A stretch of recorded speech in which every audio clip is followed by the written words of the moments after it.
Cara melatih fluensi dalam speaking bahasa Inggris. Panduan lengkap. Hey teman-teman, pernah nggak sih kalian merasa kesulitan saat berbicara bahasa Inggris? Atau merasa kurang lancar padahal sudah belajar grammar mati-matian?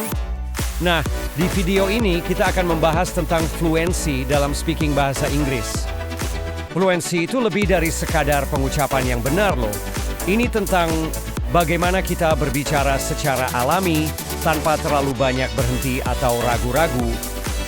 Fluensi juga menunjukkan bahwa kita memahami apa yang kita dengar dan bisa merespons dengan tepat. Jadi, bukan cuma soal grammar yang sempurna, tapi juga kemampuan berkomunikasi yang efektif. Fluensi adalah tujuan yang umum bagi banyak pelajar bahasa Inggris. Dan kabar baiknya, fluensi itu bisa dilatih. Latihan adalah fondasi dari fluensi. Semakin sering kita berbicara, semakin lancar kita jadinya. Konsistensi itu penting banget. Usahakan untuk berlatih setiap hari, meskipun hanya sebentar. 15 menit sehari lebih baik daripada 2 jam seminggu sekali. Berlatih dengan berbagai partner juga akan membantu. Bisa dengan teman, keluarga, atau bahkan diri sendiri di depan cermin. Semakin banyak kosakata yang kita kuasai, semakin mudah kita mengekspresikan diri. Bayangkan kalau kita mau masak, tapi bahan-bahannya kurang. Pasti susah kan? Sama halnya dengan bahasa Inggris. Belajar kosakata sebaiknya dalam konteks bukan hanya menghafal daftar kata, misalnya belajar kosakata tentang makanan saat membaca resep atau menonton video memasak. Manfaatkan kamus, aplikasi, dan sumber online lainnya. Ada banyak sekali sumber belajar gratis yang bisa kita gunakan. Ya, fokus pada idiom, frasa, atau ekspresi sehari-hari. So, ini akan membuat percakapan kita terdengar lebih natural dan seperti native speaker. Ini udah dengarkan native speaker adalah cara yang bagus untuk meningkatkan fluensi. Kita bisa belajar bagaimana mereka berbicara, intonasi mereka, dan kosakata yang mereka gunakan. Manfaatkan podcast, film, dan acara TV berbahasa Inggris. Pilih materi yang sesuai dengan minat dan level kemampuan kita. Priority sering pola bicara mereka.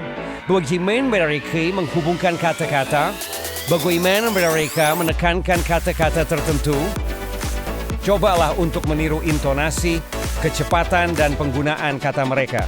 Ini akan membantu kita berbicara lebih alami. Rasa takut membuat kesalahan seringkali menghambat fluensi. Kita jadi ragu-ragu untuk berbicara karena takut salah grammar atau pengucapan. Ya, ingatlah bahwa kesalahan adalah bagian alami dari proses belajar. Semua orang pernah membuat kesalahan, bahkan native speaker sekalipun. Jangan ragu untuk berbicara meskipun kita tidak yakin 100% benar. Semakin sering kita berbicara, semakin percaya diri kita jadinya. Ya, sesuaikan diri yang tumbuh seiring dengan teladan. Jadi, jangan menyerah dan teruslah berlatih. Jangan terpaku pada satu jenis latihan saja. Variasikan sumber dan topik belajar kita agar tidak bosan dan semakin kaya. Jangan ikuti artikel video dari Poriawan. Setiap sumber memiliki kelebihan dan kekurangan masing-masing. Diskusi berada semacam topik, mulai dari topik yang kita sukai hingga topik yang menantang. Berlatih berbicara dalam berbagai konteks. Misalnya berbicara dengan teman, presentasi di depan kelas, atau wawancara kerja. Berlatih hidup dengan partner belajar akan memberikan manfaat ganda.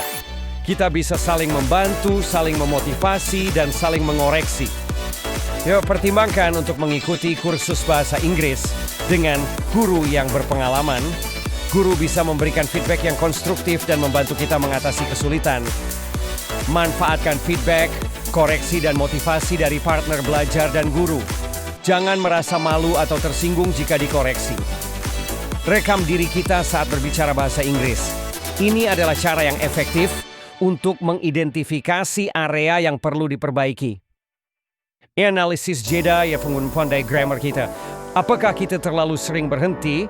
Apakah pengucapan kita jelas? Apakah grammar kita benar? Fokus pada mengatasi kelemahan yang teridentifikasi. Misalnya, jika pengucapan kita kurang jelas, kita bisa berlatih dengan menggunakan aplikasi pengucapan. Konsistensi, dedikasi, dan strategi yang tepat adalah kunci untuk mencapai fluensi. Ingatlah bahwa tidak ada jalan pintas untuk sukses. Meningkatkan fluensi membutuhkan waktu dan kesabaran. Jangan berharap bisa langsung lancar dalam semalam. Nikmati proses belajar. Belajar bahasa Inggris seharusnya menyenangkan, bukan menjadi beban. Jadi tunggu apa lagi? Mulailah berlatih sekarang juga. Saya yakin kalian semua bisa mencapai fluensi dalam speaking bahasa Inggris. Semangat!